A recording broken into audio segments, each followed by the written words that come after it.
Coming out of your days when it comes to the Sabbath days. Happy blessed Sabbath.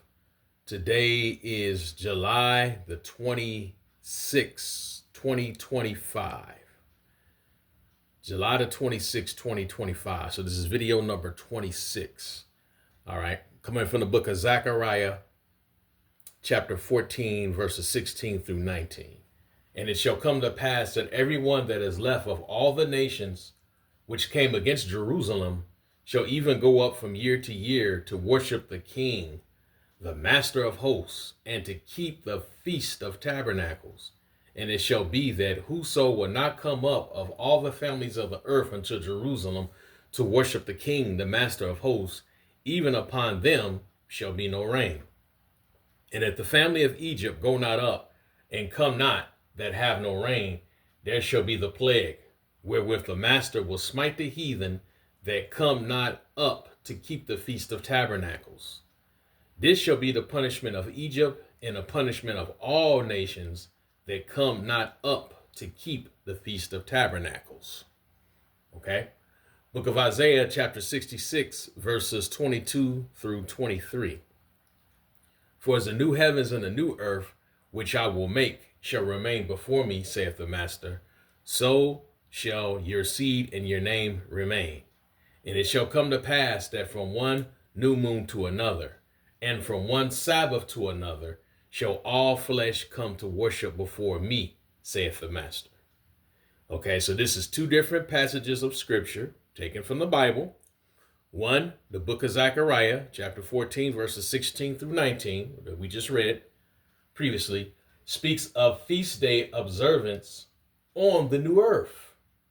That's right, on the new earth. Okay, so on the new earth, we're going to be observing feast days.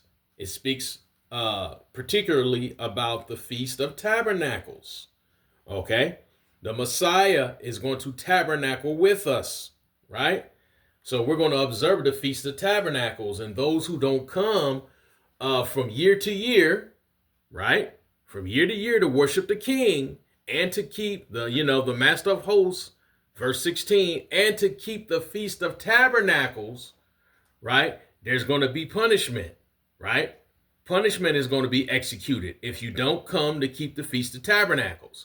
Now, if you notice, it's not just talking about Israelites, right? He says in verse 18, and if the family of Egypt go not up and come not, that have no rain, there shall be the plague, wherewith the master will smite the heathen that come not up to keep the Feast of Tabernacles. So the heathen, right? Those who aren't Israelites, if they don't come up to keep the Feast of Tabernacles, there's going to be consequences. Okay? So the heathen also are going to be keeping the Feast of Tabernacles, those who are considered non-Israelites, right? Okay? Then in Isaiah chapter 66, verses 22 through 23, it speaks of Sabbath day observance on the new earth. On the new earth, the weekly Sabbath shall be kept, right? One new moon to another. So month to month, and also from one Sabbath to another, from week to week. So there's still going to be a weekly Sabbath cycle. It's going to be still a 7-day cycle, right? All flesh shall come to worship before him, saith the Master. All flesh on the new earth shall be keeping the Sabbath day. All right. Now, I'm going to take this time right now to give my testimony. Okay. My testimony upon Sabbath day observance and Sabbath days observance. Right. I started, I was aware of the Sabbath. I didn't know much about it. I must say this. I did not grow up a 7-day Adventist. I was not raised a 7-day Adventist, 7-day Baptist, or anything like that. I was raised Southern Baptist, and I attended Sunday services as long as I can remember, right? I was raised as a boy, from a boy to an adult, to attend church every Sunday morning, right? And I did keep pagan holidays, Easter, Christmas Day, things like that. I kept those, I kept those because my family is very, very, very religiously traditional, right? So I started to hear about the Sabbath day back in 2004. 2004 is about the first time I heard of the Sabbath day. And when I heard of it, this is how I heard of it. Okay.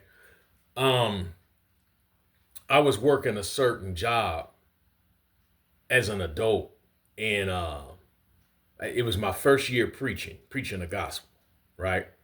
So I was working a certain job and for a retail store, and we had to work overtime because it was during the Christmas season.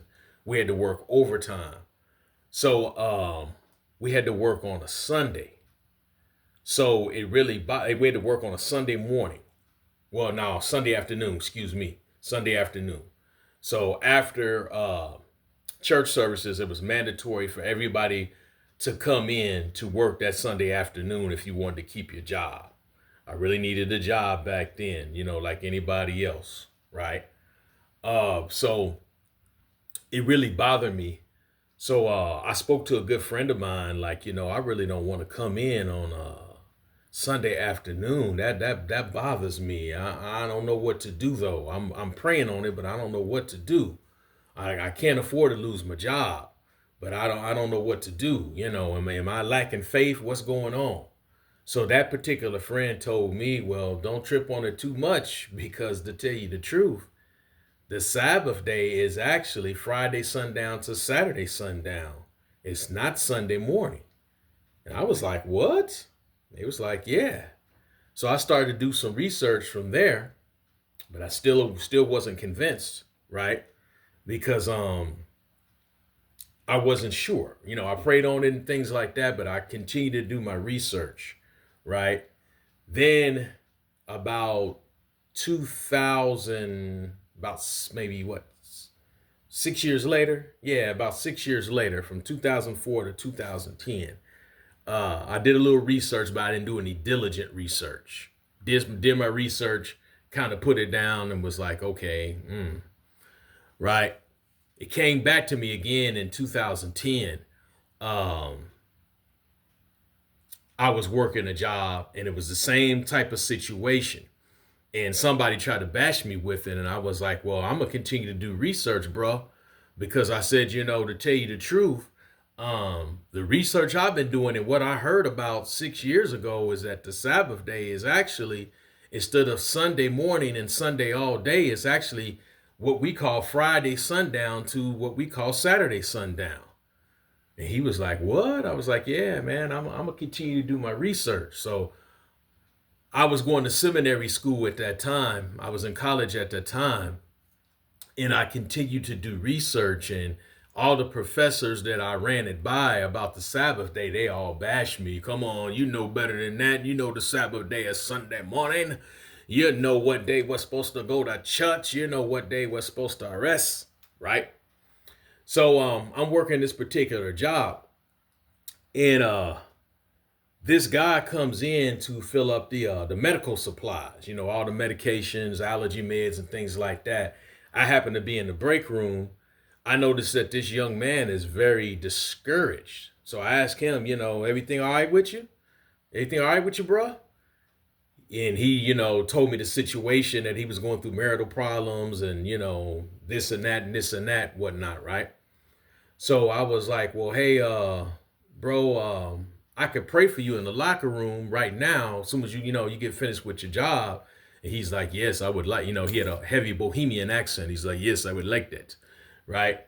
So, before we prayed, I was like, I'm also, a preacher of the gospel, a preacher of the good news. I preach the word, preach and teach the word. And I said, this Sunday coming up, I'm going to be delivering a message to, regarding marriage and things like that. And I was like, you having marital problems. I was like, you and your wife, y'all welcome to come, and y'all can meet, my pastor, the senior pastor, and, we could pray for you and, speak life into your marriage and this and that. And to my shock and surprise, he didn't say it rudely, but he said, no, thank you. He said, I attend the Sabbath Days. Me and my wife attend the Sabbath Days service. And I was like, huh. I was like, so is the Sabbath day really necessary to keep? Because I've heard so many things from so many other people, and I'm surrounded around a lot of professors, theologians, and things like that, pastors, senior pastors, and things like that say, the Sabbath day is not necessary to keep in this present time and age. And he's like, oh, no, no, no, no, no, no, no, brother. The Creator, he created that day for a reason. We are supposed to keep that day. And, he went through some Bible scriptures, and I was like, okay. Spirit is speaking to me. All right. So I want to say probably it took me about a good 5 months. About a good 5 months, 5 being the number of grace. About 5 months doing diligent study, day in, day out. I was sold on it. I was like, nope, can't nobody tell me otherwise. Can't nobody tell me otherwise. So I told my wife at the time, I was like, hey, I'm stepping out to Sunday church. I know the truth now. I'm not with this no more. I know what day is the true day of rest. I know what day is the true collective day of worship. So that was back in 2010. So I've been keeping the Shabbat for 15 years. Then when it comes to the Sabbath days, the feast days, the holy days, not the holidays, but the holy days. I'm not talking about holidays that man, has labeled Christmas Day and Easter and Halloween and things like that. No, I'm talking about the holy days. I'm talking about Passover, Feast of Unleavened Bread. Okay, the Feast of First Fruits, Pentecost. I'm talking about the Day of Atonement, Yom Kippur. The Feast of Trumpets, the Feast of Tabernacles. Those are set apart days that the Bible speaks about that we are supposed to be observing. I really started studying those in, I want to say, 2 years later. So about 2012, I got to really studying those diligently. So I want to say in 2012, once I got to studying those diligently, I want to say I started observing the holy days, the set apart days, Kadesh days, back in 2012. So I want to say I've been keeping the holy days, the feast days, the Sabbath days for, I want to say, about 13 years. So about 13 years keeping the feast days, about 15 years keeping the Sabbath day.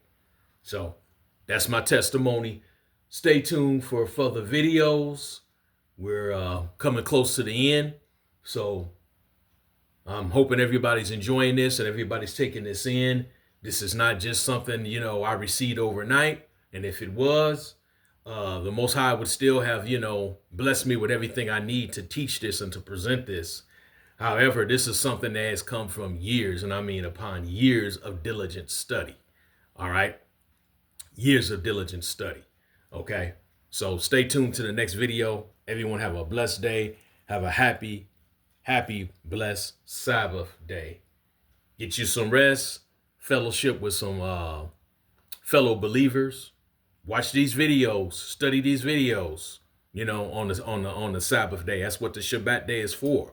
It's not only just for rest. It's not only for just collective worship, but it's for us to commune together, fellowship together, and to learn together, to learn the truth together. So enjoy this Sabbath day. Shalom.